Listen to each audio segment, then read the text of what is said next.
Today I'm gonna make something a little bit unusual. It's a red tomato chutney.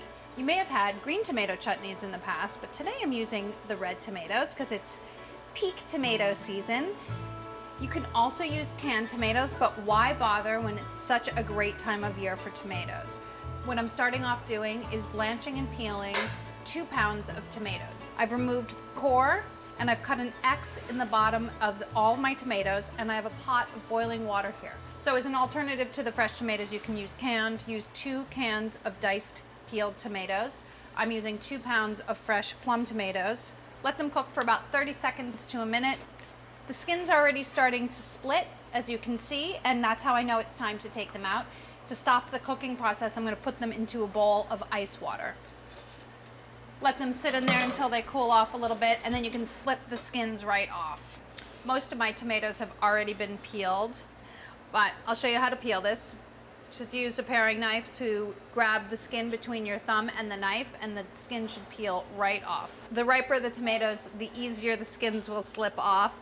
But in this case, it doesn't matter if the tomatoes are slightly underripe because you're making a chutney, which is often made with green tomatoes. So those sort of end of season tomatoes work good here. Combination of super ripe and slightly underripe would be okay. Now you want to get the seeds out. You can just scoop the seeds out with your fingers. You don't need to be super duper particular here. A few seeds here or there won't hurt anyone. Then you can dice up your tomatoes. You'll have about 4 cups of tomatoes total, which is pretty close to the equivalent of what you get with 2 14-ounce cans of diced tomatoes. That has a little bit more juice, and this has a little bit more pulp, I guess is what it's called, but that's good. Tomatoes are prepped. Now you want to get your aromatics ready. I need a tablespoon of minced ginger.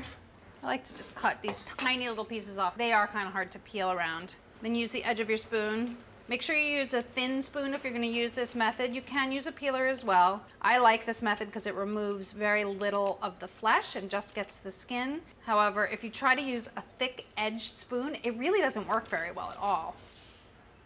I like to cut into rounds first to start off before I mince. What you're doing when you do that is you're cutting those long fibers across into smaller, very, very short fibers so they're not so stringy. And then cut the little sticks crosswise into mince. There you go. You need a tablespoon of ginger. 1 onion, diced. Chutneys are really great because they're a combination of sweet and savory and go with lots of different kinds of cooked meats and stuff like that. Grilled foods, fantastic. Braised foods, fantastic. Roasted, kind of anything. Most of them start with a base of ginger, onion, and garlic. I have 1 clove of garlic that I'm gonna mince, and then everything's gonna get sauteed together. All right.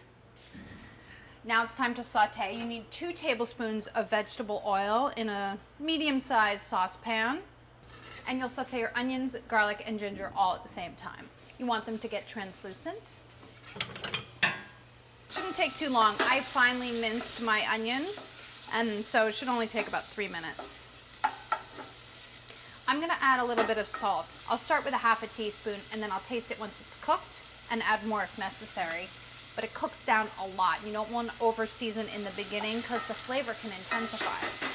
Once the onions are translucent, you can add your tomatoes and any juices that have accumulated.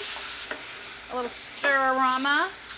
Then add a ½ cup of light brown sugar, tightly packed, ½ cup of golden raisins.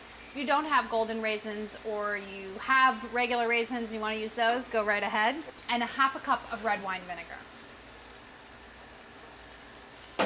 Now what you want to do is cook all of this down until it reaches a dense jam-like consistency. Cooks for about 35 to 40 minutes. It reduces to slightly less than 3 cups, if you can believe it. After 35 to 40 minutes, look at the change that has occurred in this chutney. It's quite incredible. Spoon it into your jars. It's very thick. I'm gonna keep mine in the refrigerator and serve it with all of my grilled meats.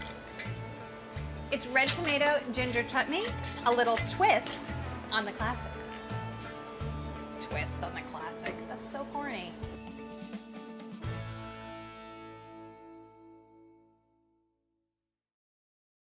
Hi guys. guys, thanks for watching this video. Be sure to click here if you want to subscribe, and click over here if you want to continue watching more great videos like this.